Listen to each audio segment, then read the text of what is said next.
Oh hei hi mani ka cha khen thar ve ni hei an mang ve thila nge a thado nga don lo ole is a fine ti pai wole ka ta ne mi lo thia sak thina mi lo subscribe sak boka kalom hle mai tin mi le subscribe ve lo te po mi lo subscribe sak turin le comment share te like te mi lo pe thin turin indu sakna karon dil chu ni e hei tun tu ma chuan hei mi zo a remote hmanrua hmanga ka siam ve karon tilang ve do ni e aro pi te chem lo mai ro chu hmanga tiang siam hi nain har sa ve riawa in mu tang karon tholang ve do ni e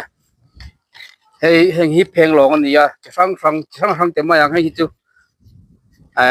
hei hi mo ra chem chen ya ham chi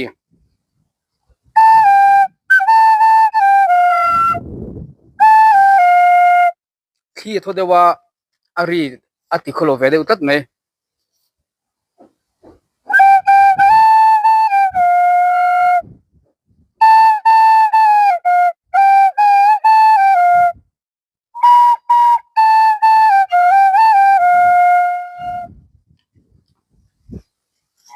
heng hi asir chem chi pheng long tho ani ya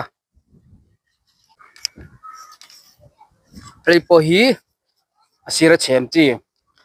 hela tie mui da dan po hi zir tham fe ni pheng long hi nain a ho mel viu ta na pheng long tum hi hara ve tok takani hei ku da dan te hi poi mo ve rewa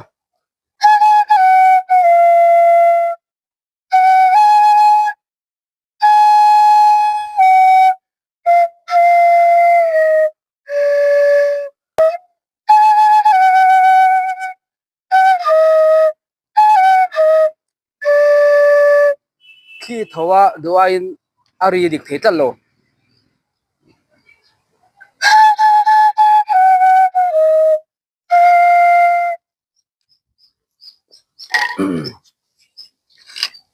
heng hi tum phit ania mani hi ka thopal lo mai a ke dar ve ka ala siam thalenga hei hi hei ke dar ve ka ni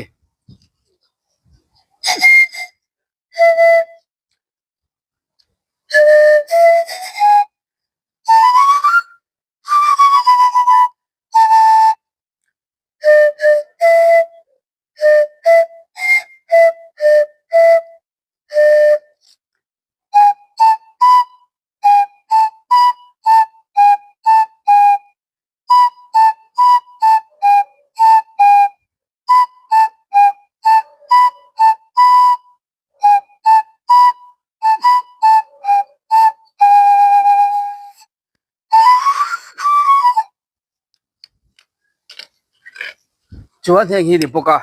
heng pe ka siam ani tum phit tho mau hi du mau hi du thu sam awang em maya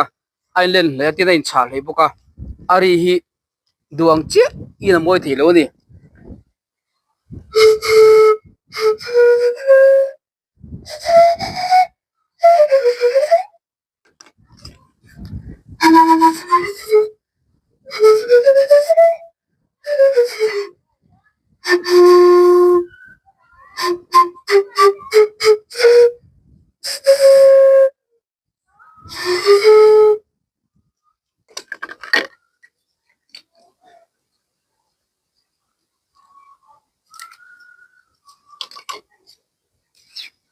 chuan heng hi kan ti liang hei chu hui sil sawa ram da zir na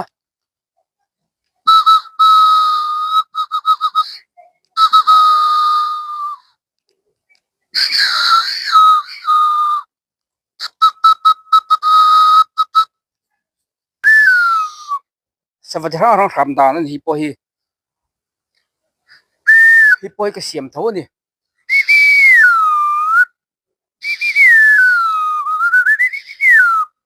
tunlai chu hei ka hap ka hama sawa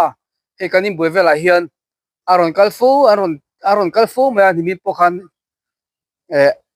tiang kan hama miron nei ngam che silo hian rakha tang hianin a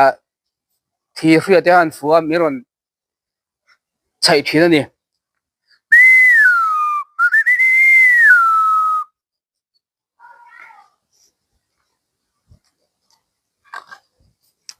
hay po hay cái xiêm chập mấy mình hay chú PVC pipe mà em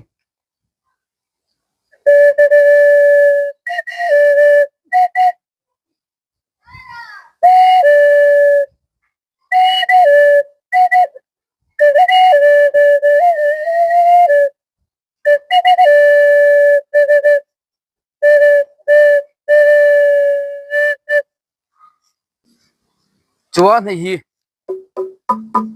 mau mga xiêm khoang electric hmanrua electrical instrument mang me lawa hlarem dan hla ho te te rem te hi trying ria kalaron ti do ni instrument dang mang me lo mau hmanrua de vek electric mang lo tina ning chu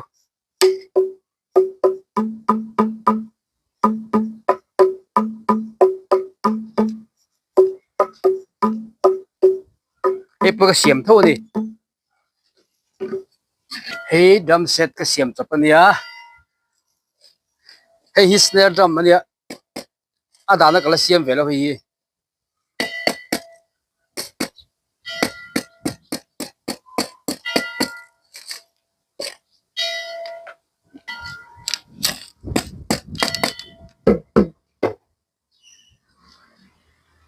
drum stick pakhat hi kala chuk lo ni mo hết thì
ole thì xong khani pot sila tung tung tan chuan